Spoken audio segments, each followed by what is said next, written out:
नमस्कार साथियों, कुछ तकनीकी कारण से जो है वो रिकॉर्डिंग में प्रॉब्लम आई थी। मैं काफ़ी लंबा रिकॉर्ड कर चुका था, लेकिन बीच में एकाएक से समस्या आई थी जिसके कारण पूरी रिकॉर्डिंग ख़राब हो गई। तो चलिए हम लोग शुरू करते हैं। मैंने 6 तक टिक लगा दिए थे, लेकिन इसके बाद के पूरे टिक बाकी है। पहला है बिहार स्पेशल है ये कि भाबर के मैदान क्षेत्र बिहार के किस भाग को कहा जाता है? तो ये कहा जाता है चंपारण के उत्तरी पश्चिमी भाग को। मैप देखेंगे तो क्लियर हो जाएगा।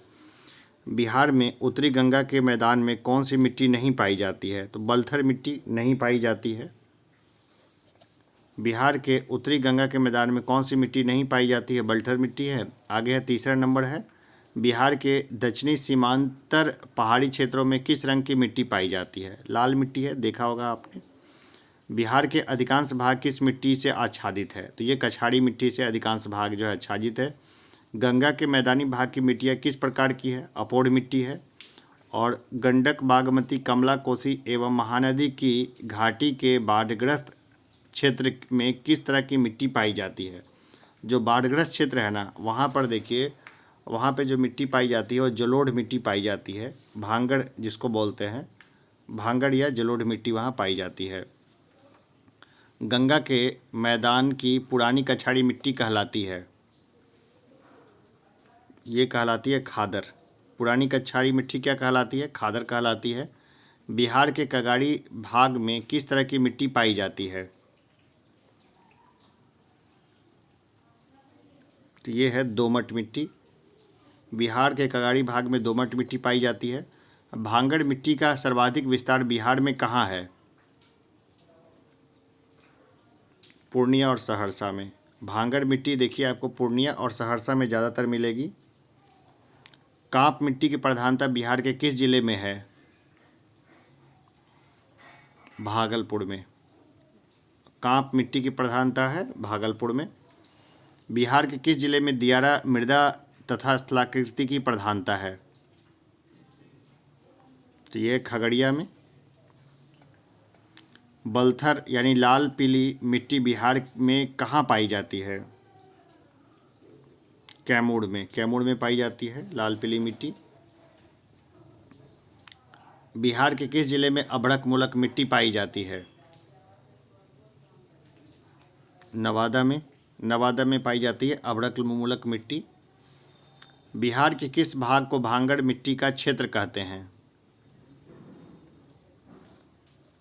देखिए ये है पूर्णिया, सहरसा, दरभंगा एवं मुजफ्फरपुर का क्षेत्र। बिहार में बलसुंदरी दोमट मिट्टी की प्रधान फसल क्या है? धान, गेहूं, गन्ना, तंबाकू, मक्का। बिहार के लोगों की जीविका का मुख्य आधार कौन सा है? ये कृषि है। कृषि जलवायु के दृष्टिकोण से बिहार को कितने क्षेत्रों में बांटा गया है? देखिए 3 क्षेत्रों में बिहार को बांटा गया है जलवायु के दृष्टिकोण से। कुल कृषि भूमि में सिंचाई की सुविधा बिहार में कितने प्रतिशत में है? ये 50% में है। सिंचाई की सुविधा देखें तो बिहार में 50% कृषि में सिंचाई की सुविधा है। ये लगभग में है, अबाउट टू है, ठीक है ना। ये मतलब इसको बहुत हार्ड एंड स्ट्रिक्ट नहीं है ये। 19वां नंबर क्वेश्चन देखिए, बिहार का सकल बुआई का क्षेत्रफल कितना हेक्टेयर है? तो देखिए 7646.76 हेक्टेयर है। लेटेस्ट डेटा है लगभग, फिर भी डेटा अपडेट होता रहता है, तो एक डेटा पर हम लोग नहीं टिकेंगे। बेसिकली इसको देख लेंगे, बाकी जो लेटेस्ट होगा उसको फिर अपडेट कर दूंगा करंट में। बिहार का निवल बुआई का क्षेत्रफल कितना हेक्टेयर है? 5395.75 हेक्टेयर। इकोनॉमिक सर्वे से हमने इसको उठाया है। बिहार में कितने प्रकार की फसल उगाई जाती है? 34 प्रकार की। बिहार में 34 प्रकार की फसल उगाई जाती है। खाद्यान्न उत्पादक राज्यों में बिहार का स्थान भारत में कौन सा है? 8वां। बिहार का स्थान जो है वो 8वां है। बिहार में अगहनी फसल की बुआई होती है जुलाई अगस्त महीने में। अगहनी फसल की जो बुआई होती है वो होती है जुलाई अगस्त महीने में। किस जिले में फसल सघनता सबसे अधिक है? अरवल में। अरवल में फसल सघनता सबसे अधिक है। बहुमूल्य कृषि वाले 5 जिले हैं, बहुमूल्य कृषि वाले 5 जिले हैं, कौन कौन से हैं वो? बक्सर, भोजपुर, सिवान, गोपालगंज और गया। बिहार में किस धान की खेती सबसे अधिक क्षेत्रफल में की जाती है? देखिए, अगहनी धान सबसे ज़्यादा होता है बिहार में, सबसे ज़्यादा होता है अगहनी धान। धान चावल उत्पादन में बिहार का स्थान देश में है, क्या है? धान और चावल उत्पादन में बिहार का स्थान देश में 5वां है।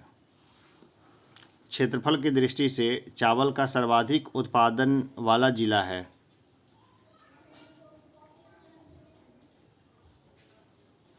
तो ये है पूर्वी चंपारण। क्षेत्रफल की दृष्टि से चावल का सर्वाधिक उत्पादन वाला जिला है पूर्वी चंपारण। चावल उत्पादन की दृष्टि से सबसे अधिक उत्पादक जिला है, यानी सबसे ज़्यादा प्रोडक्टिविटी कहाँ की सबसे ज़्यादा अधिक है? तो देखिए, रोहतास की प्रोडक्टिविटी सबसे ज़्यादा है। गेहूं उत्पादन में बिहार का स्थान देश में है, तो यह है 6ठा। बिहार का सर्वाधिक गेहूं उत्पादन वाला जिला कौन सा है? तो ये है रोहतास। जौ उत्पादन में बिहार का स्थान देश में है, तीसरा। जौ उत्पादन में बिहार का देश में स्थान है, तीसरा। बिहार के सर्वाधिक मक्का उत्पादक वाला जिला कौन सा है? बेगूसराय बहुत मक्का का उत्पादन करता है। दलहनों का सर्वाधिक उत्पादकता वाला जिला कौन सा है? भोजपुर। भोजपुर में बहुत दलहन का उत्पादन होता है। चलिए आगे देखते हैं हम लोग। तिलहन उत्पादन में बिहार का स्थान देश में है,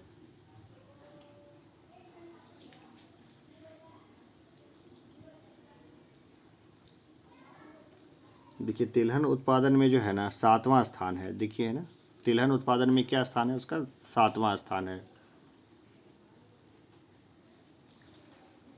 देखिए नॉर्मली जो है ना एग्ज़ाम में 1 2 3 ही पूछे जाएंगे, कि पहला दूसरा तीसरा पूछा जाएगा, इसके बाद नॉर्मली नहीं पूछे जाते हैं, ठीक है ना। लेकिन कुछ क्वेश्चंस होंगे वो हार्ड होंगे, तो इसलिए अगर बन गए तो ठीक है, नहीं तो ज़्यादा उस पर ध्यान देने की ज़रूरत नहीं है कि नहीं उसके पीछे पड़े रहे, ऐसा ज़रूरत नहीं है। बिहार में तिलहनी फसल तीसी का सर्वाधिक उत्पादन होता है, सर्वाधिक उत्पादन होता है दरभंगा में। लाल मिर्च के उत्पादन में बिहार का स्थान देश में है, तो यह है दूसरा। सब्जियों के उत्पादन में बिहार का स्थान देश में है, तो ये पहला है, ठीक है ना। सबसे ज़्यादा सब्जियों का उत्पादन और उपभोग दोनों के मामले में देखें तो बिहार का बहुत अच्छा स्थान है। उपभोग के मामले में देखना होगा, लेकिन उत्पादन के मामले में तो पहला है, बिहार का स्थान है। आगे हम लोग देखते हैं, भारत में का सर्वाधिक लीची उत्पादन एवं उत्पादकता वाला राज्य कौन सा है? तो यह है बिहार। गन्ना उत्पादन में बिहार का स्थान देश में है, तो यह है 9वां। गन्ना उत्पादन में बिहार का स्थान देश में है 9वां। गन्ने की खेती बिहार में कितने लाख हेक्टेयर भूमि में की जाती है?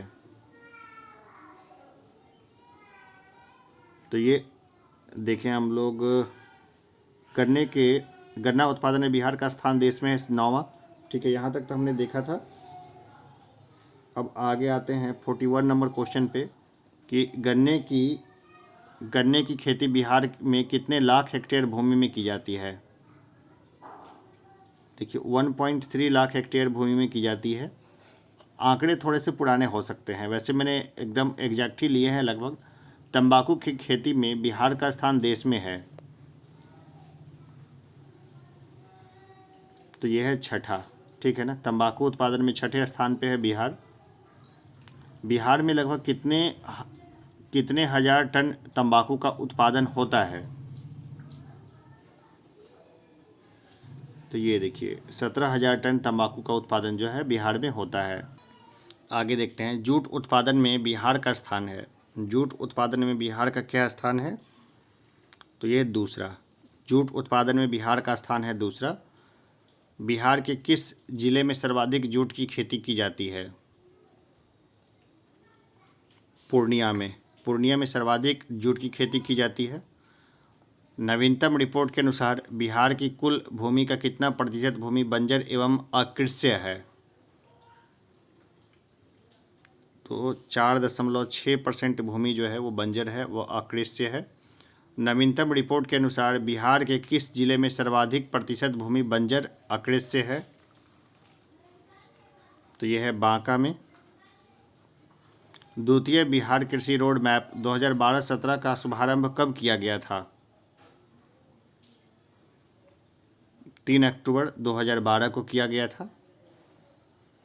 पशुपालन से संबंधित क्वेश्चन को देखते हैं कि पशुपालन संबंधी संवैधानिक व्यवस्था संविधान के किस भाग में है? भाग 4 में है, ठीक है ना। बिहार में दूध उत्पादन को बढ़ावा देने के लिए किस वर्ष दुग्ध उत्पादक महासंघ कॉम्फेड की स्थापना की गई थी?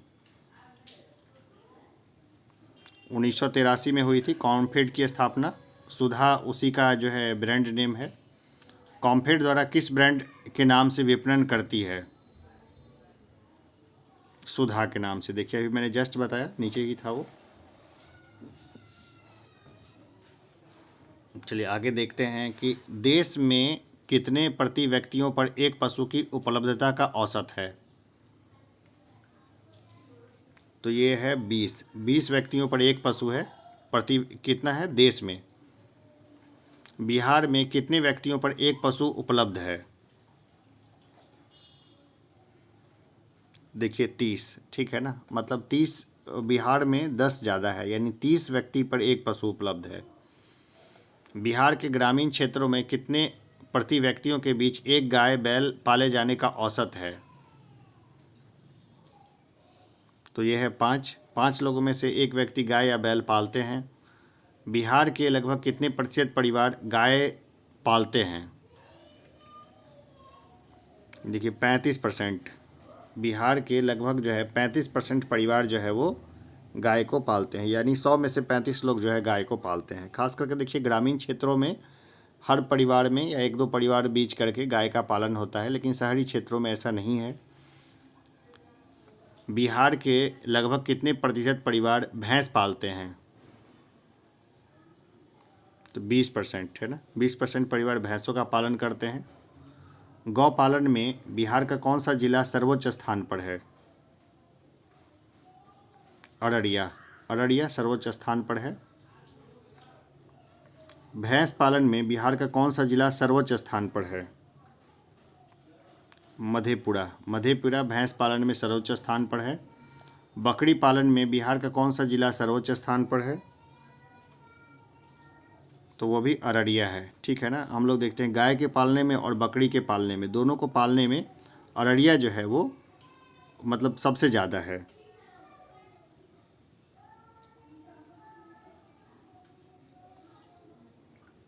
चलिए अब 60 नंबर क्वेश्चन को देखते हैं, 60 नंबर क्वेश्चंस को।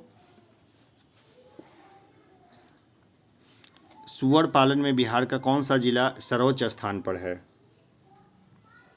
तो यह है भोजपुर। सुअर पालन में बिहार का कौन सा जिला सर्वोच्च स्थान पर है? तो यह है भोजपुर। बिहार के किस जिले में सबसे अधिक मछली का उत्पादन होता है? तो ये है देखिए मधुबनी में, ठीक है। मधुबनी में सबसे ज़्यादा मछली का उत्पादन होता है। बिहार में पशुओं की खरीद बिक्री का प्रसिद्ध मेला कहाँ लगता है? ये लगता है सोनपुर में। वर्ष 2012 की पशुगणना के अनुसार बिहार पशुधन की कुल संख्या कितने लाख थी? ये थी 329.39 लाख। वर्ष 2012 की पशुगणना के अनुसार बिहार में गायों की संख्या कितनी हज़ार है? 12,232 हज़ार है। वर्ष 2012 की पशुगणना के अनुसार बिहार में भैंसों की संख्या कितने हज़ार है? 7,567 हज़ार है। वर्ष 2012 की पशुगणना के अनुसार बिहार में बकरियों की संख्या कितने हजार है? देखिए ये सब आंकड़े तो काफ़ी चेंज हो गए होंगे, लेकिन चूंकि 10 साल में होता है तो अभी तो टाइम है, ये पुराने आंकड़े ही अभी काम में आएंगे। तो ये है 12,000, 154,000, पुराने आंकड़े ही काम में आएंगे अभी। खनिज संसाधन में हम लोग देखते हैं कि बिहार के किस जिले में कीमती पत्थर पाई जाती है? तो ये पाई जाती है बांका में, कीमती पत्थर पाई जाती है बांका में। बिहार के किस जिले में सैंडस्टोन के असीमित भंडार हैं? सैंडस्टोन के असीमित भंडार कहाँ पर है? तो ये हैं रोहतास में। बिहार के किस जिले में सोप स्टोन के भंडार हैं? ये हैं जमुई में। चूना पत्थर का भंडार बिहार के किस जिले में सर्वाधिक है? ये है रोहतास में, सर्वाधिक है रोहतास में चूना पत्थर। बिहार में चूना पत्थर का कुल सिंचित भंडार कितने मिलियन टन है? ये है 210.85 मिलियन टन। बिहार के किस जिले में कोयला के भंडार हैं? औरंगाबाद में। देखिए औरंगाबाद जो है ना, जहाँ पे सबसे कम बारिश होती है वहाँ पर कोयले के भंडार हैं। बिहार में क्वार्ज का कुल सिंचित भंडार लगभग है 11,000 मीट्रिक टन है लगभग। बिहार में बॉक्साइट का कुल संचित भंडार कितने मिलियन टन है? तो वे है 1.5 मिलियन टन। बॉक्साइट का भंडार है 1.5 मिलियन टन। क्रोमाइट के भंडार कहाँ हैं? तो ये है बांका में, क्रोमाइट के भंडार हैं बांका में। आगे देखते हैं, फायर क्ले पाई जाती है। फायर क्ले कहाँ पाई जाती है? फायर क्ले पाई जाती है भागलपुर में। स्लेट एवं फिलाइट के भंडार बिहार के किस जिले में स्थित हैं? ये है मुंगेर में। सीसा कहाँ पाया जाता है? ये पाया जाता है भागलपुर में। बिहार में चीनी मिट्टी का कुल संचित भंडार कितने मिलियन टन आंका गया है? यह है 2.02 मिलियन टन। बिहार के किस जिले में मोनाजाइट पाई जाती है? मोनाजाइट पाई जाती है गया में। बिहार के किस जिले में यूरेनियम के भंडार हैं? तो ये हैं गया में। गया में है यूरेनियम के भंडार। एस्बेस्टस बिहार के किस जिले में पाई जाती है? तो ये पाई जाती है मुंगेर में। एस्बेस्टस ज़्यादातर मुंगेर में ही पाई जाती है। डोलोमाइट कहाँ पाई जाती है? रोहतास। रोहतास डोलोमाइट का गढ़ है। लिथियम कहाँ पाई जाती है? ये पाई जाती है गया में। लिथियम ज़्यादातर गया में ही मिलता है। चलिए जनगणना से संबंधित क्वेश्चंस को हम लोग देखते हैं। जनसंख्या से संबंधित क्वेश्चंस है। बिहार का महत्व सर्वप्रथम ईसा पूर्व भारत में किसके शासनकाल में समझा गया था? जनगणना का महत्व सर्वप्रथम ईसा पूर्व भारत में किसके शासनकाल में समझा गया था? तो ये देखिए सम्राट चंद्रगुप्त मौर्य ने इस समस्या को समझा था कि जनगणना जरूरी है। औपनिवेशिक अंग्रेजी सरकार 1861 में जनगणना कार्य क्यों करवाना चाहती थी? तो भारतीय समाज में पहले से विद्यमान विभाजनों को जीवित रखना चाहती थी। बिहार में पहली जनगणना कार्य कब हुआ था? 1872-73 में पहली बार जनगणना हुई थी बिहार में। बिहार में क्रमबद्ध जनगणना की शुरुआत कब से हुई थी? जब से भारत की हुई तब से बिहार में भी हुई, सीधी सी बात है। तो क्या होगा? 1881 से। स्वतंत्रता प्राप्ति के बाद किस अंतराल में बिहार की जनसंख्या में तीव्र गति से वृद्धि हुई थी? भाई ये भी जो भारत की हुई तब इसकी भी हुई। 1951 से 1991 तक देखते हैं कि बहुत तीव्र वृद्धि हुई बिहार में। स्वतंत्रता प्राप्ति के बाद जनगणना कार्य किस अधिनियम के प्रावधान के अनुरूप किया जाने लगा? जनगणना अधिनियम 1948 के तहत होने लगा। किस वर्ष की जनसंख्या बिहार की स्वतंत्र अस्तित्व प्रांत के आधार पर की गई थी? 1941 की। 1941 की जो जनगणना की गई थी ना, वो एक स्वतंत्र प्रांत के रूप में इसकी जनगणना की गई थी। किस वर्ष की जनगणना जनांकीय संक्रमण सिद्धांत के आधार पर हुई थी? ये हुई थी 1951 की जनगणना। नई जनसंख्या नीति की घोषणा कब की गई थी? 15 फरवरी 2000 को। नई जनसंख्या नीति की जो घोषणा की गई है वो कब की गई है? तो 15 फरवरी 2000 को। वर्ष 2011 की जनगणना का क्रम क्या है? 2011 जो है वो कौन सी जनगणना है, कितने नंबर की जनगणना है? तो ये है 15वीं जनगणना। 2011 की जनगणना जो है वो है 15वां जनगणना है। जनगणना 2011 के अंतिम आंकड़ों के अनुसार बिहार की कुल जनसंख्या कितनी है?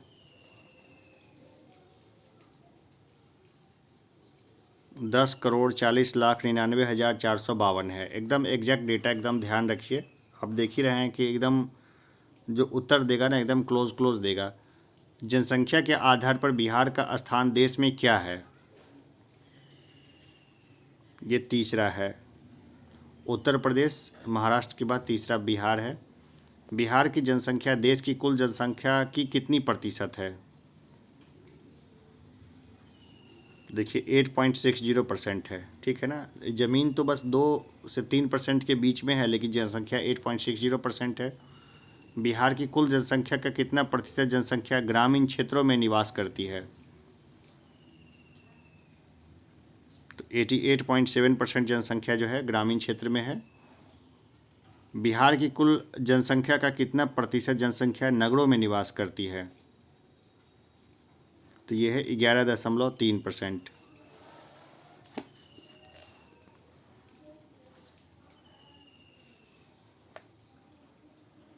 पटना शहर में बिहार के कुल शहरी आबादी का कितना प्रतिशत हिस्सा निवास करता है? यह है 43.07%। बिहार का सर्वाधिक जनसंख्या वाला नगर कौन सा है? तो ये है पटना। सबसे सर्वाधिक जनसंख्या पटना की है। बिहार में न्यूनतम जनसंख्या वाला जिला कौन सा है? तो ये है शेखपुरा। शेखपुरा सबसे न्यूनतम जनसंख्या वाला जिला है। नगरीय जनसंख्या के संदर्भ में बिहार का स्थान देश में क्या है? नगरीय जनसंख्या के संदर्भ में बिहार का स्थान देश में क्या है? 12वां स्थान है इसका। जम्मू कश्मीर अलग होने के बाद एक बार चेक करना होगा। एक बार गूगल बाबा वगैरह के शरण में जाइएगा। मैंने अभी चेक नहीं किया है, आप एक बार चेक करके बता दीजिएगा कमेंट बॉक्स में। बिहार में नगरीकरण का प्रतिशत क्या है? देखिए 11.3% है। 1 लाख या अधिक जनसंख्या वाले शहरों की संख्या बिहार में क्या है? तो ये 26 है। बिहार के किस जिले में सर्वाधिक नगरीकरण हुआ है? पटना में सर्वाधिक नगरीकरण हुआ है। बिहार के किस जिले में सबसे कम नगरीकरण हुआ है? ये समस्तीपुर में सबसे कम नगरीकरण हुआ है। बिहार का प्रति वर्ग किलोमीटर जनघनत्व क्या है? जनघनत्व बताना है। बहुत सिंपल सवाल है ये। हर बार ये सवाल ये समझिए जो भी चेंज नहीं हुआ है। 2021 की अगर हो जाती है जनसंख्या, इसके बाद ये आंकड़े चेंज होंगे। तो 1106 प्रति वर्ग किलोमीटर है, यानी 1 वर्ग किलोमीटर में 1106 लोग रहते हैं। जनगणना 2011 के अनुसार बिहार में जनघनत्व में कितनी वृद्धि हुई है? 225 व्यक्ति की वृद्धि हुई है। 10 सालों में 225 व्यक्ति एडिशनल जुड़ गए प्रति वर्ग किलोमीटर। नगरीय घनत्व बिहार में क्या है? 5508 है नगरीय जनघनत्व। ग्रामीण जनघनत्व बिहार में क्या है? 1006 है ग्रामीण जनघनत्व। बिहार में सर्वाधिक जनघनत्व वाला जिला कौन सा है? तो यह है शिवहर। बिहार में न्यूनतम जनघनत्व वाला जिला कौन सा है? तो यह है कैमूर। कैमूर का जनघनत्व न्यूनतम है। साक्षरता दर के संदर्भ में बिहार का स्थान देश में क्या है? देखिए 35वां स्थान है देश में। बिहार का स्थान जो है साक्षरता के मामले में टोटल 35वां स्थान है। जनगणना 2011 के अनुसार बिहार की साक्षरता दर का प्रतिशत क्या है? तो 61.8% है साक्षरता दर बिहार में। बिहार में पुरुष साक्षरता दर का प्रतिशत क्या है? 71.2% है ये। बिहार में महिलाओं की साक्षरता दर का प्रतिशत क्या है? तो यह है 51.5%। बिहार का कौन सा जिला सर्वाधिक साक्षर है? यह रोहतास। सबसे साक्षर जिला है रोहतास। बिहार का न्यूनतम साक्षरता वाला जिला कौन सा है? तो यह है पूर्णिया। पूर्णिया न्यूनतम साक्षरता वाला जिला है, लेकिन सबसे बढ़िया स्कूल आपको उधर ही देखने को मिलेंगे। रोहतास जिले की साक्षरता दर का प्रतिशत क्या है? तो ये है 73.37%। ये बहुत अच्छा प्रतिशत है रोहतास जिले का। जनसंख्या वृद्धि दर में बिहार का स्थान देश में क्या है?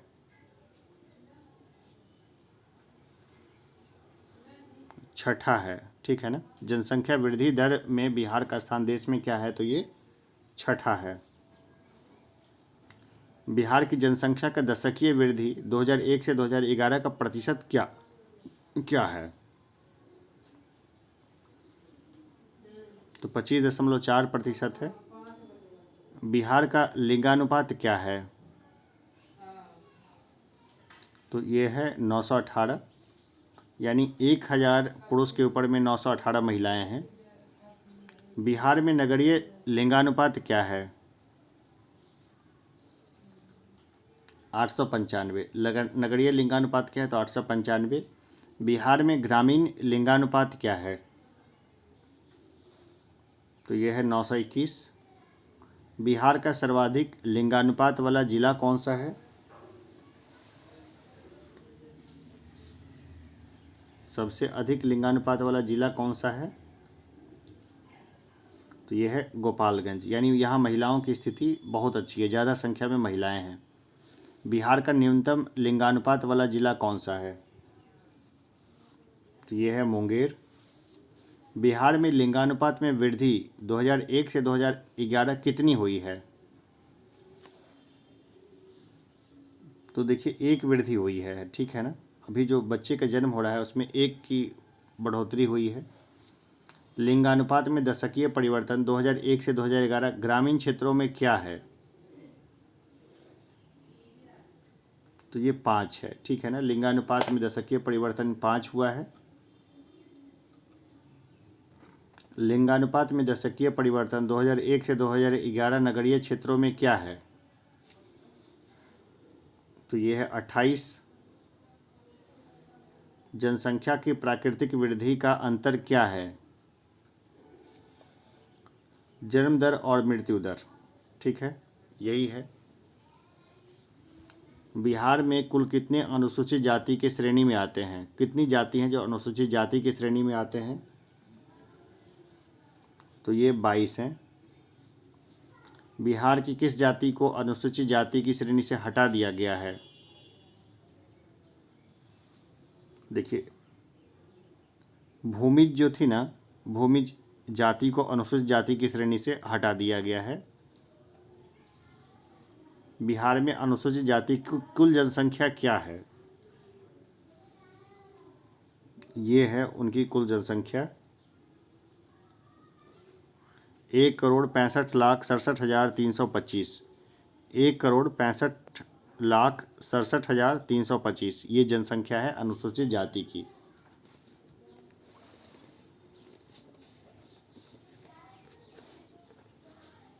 अब देखते हैं आगे कि बिहार में नगरीय क्षेत्रों में कुल अनुसूचित जातियां निवास करती है। कितनी संख्या में अनुसूचित जातियां हैं जो नगर में निवास करती है उनकी संख्या बतानी है।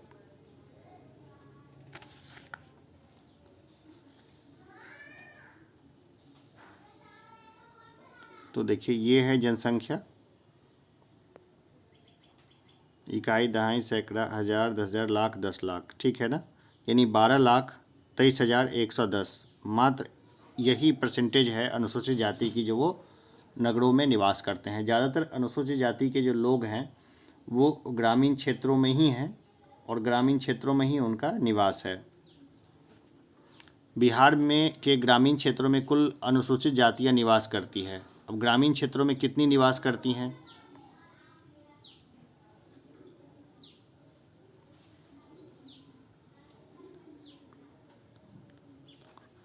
1,53,44,215, यानी ज़्यादातर संख्या जो है अनुसूचित जाति की वो ग्रामीण है।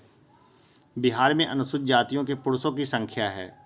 देखिए इस तरह के क्वेश्चंस तो पूछने से रहे, लेकिन चूंकि यहाँ पे सेट में दिया हुआ है तो हम लोग इसको देख लेते हैं, ठीक है। इकाई, दहाई, सैकड़ा, हज़ार, 10,000, लाख, 10 लाख, 46,06,253 ये है पुरुषों की जनसंख्या। बिहार में अनुसूचित जातियों की महिलाओं की संख्या क्या है? तो ये है 79,61,072। देखिए पुरुषों की जनसंख्या, महिलाओं की जनसंख्या, ये सब आंकड़े इसलिए जुटाए जाते हैं ताकि ये देखा जाए कि अनुसूचित जाति में लिंगानुपात क्या है, कहीं लिंगानुपात गिर तो नहीं रहा, या फिर ऐसी कौन सी पॉलिसी बनाई जाए ताकि इनके जीवन को अच्छा किया जाए। तो ये सब बहुत डीप डाटा है, यहाँ से क्वेश्चंस आने का संभावना बहुत ज़्यादा कम है। रटने की कोशिश ना करें, एक दो बार देख लें, बहुत हो गया। आगे हम लोग देखते हैं बिहार के किस जिले में सर्वाधिक संख्या में अनुसूचित जाति निवास करती है। बिल्कुल ये महत्वपूर्ण क्वेश्चन है। तो ये देखिए ये है गया में। गया में सबसे ज़्यादा बड़ी मात्रा में अनुसूचित जाति है। न्यूनतम अनुसूचित जाति वाला बिहार का जिला कौन सा है?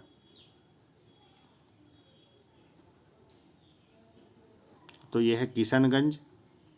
किशनगंज में सबसे कम अनुसूचित जाति है। किशनगंज में अनुसूचित जाति जनसंख्या का प्रतिशत है तो ये है 6.69%, बहुत कम है। गया में अनुसूचित जाति जनसंख्या का प्रतिशत है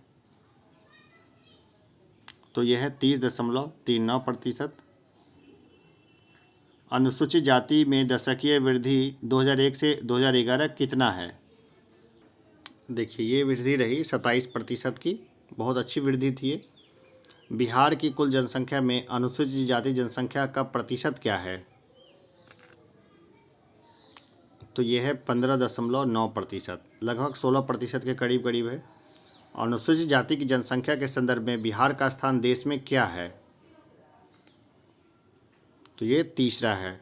पहले नंबर पे तो पंजाब है, दूसरा नंबर बताइएगा कि क्या है। बिहार की कुल जनसंख्या में अनुसूचित जनजाति जनसंख्या का प्रतिशत क्या है? तो यह है 1.3%। अब जनजातियों को देख लेते हैं कि बिहार में जनजातियों की कुल जनसंख्या कितनी है। अनुसूचित जनजातियों की कुल संख्या कितनी है? बहुत कम है, 1,33,000 इकाई, दहाई, सैकड़ा, हज़ार, 10,000, लाख, 10 लाख, नहीं 13,36,573, ठीक है। ये इनकी अनुसूचित जनजातियों का प्रतिशत है। आगे देखते हैं बिहार में कितने प्रकार की जनजातियां निवास करती है। देखिए 33 प्रकार की जनजातियां निवास करती है बिहार में। बिहार के किस जिले में सर्वाधिक संख्या में जनजातियां निवास करती है? पश्चिमी चंपारण में सबसे ज़्यादा जनजातियां हैं, पश्चिमी चंपारण में। बिहार में किस जनजाति समाज के लोग सर्वाधिक संख्या में निवास करते हैं? तो ये है संथाल, सबसे ज़्यादा संख्या में संथाल निवास करते हैं। तो चलिए अभी हमारे बिहार स्पेशल्स में और भी सेट आएंगे। अभी मैंने सेट 2 ही है जो बिहार स्पेशल का मैंने अभी दिया है, और भी सेट आता रहेगा, ठीक है। तो इस सेट से भी आपको कई सारे क्वेश्चंस देखने को एग्जाम में मिलेंगे, लेकिन बेसिकली ये सेट जो है ना वो आपकी प्रैक्टिस के लिए है। आप देखिए कि इसमें आपके कितने सही हो रहे हैं। अगर इसमें से अगर मान लीजिए कि आपके 50% भी सही हो रहे हैं ना, तो फिर आपकी तैयारी अच्छी चल रही है, अन्यथा इसको और अगरने की ज़रूरत है। चलिए अभी के लिए इतना ही, मिलते हैं एक छोटे से ब्रेक के बाद। अगला सेट हम लोग जल्द ही लेकर के आएंगे।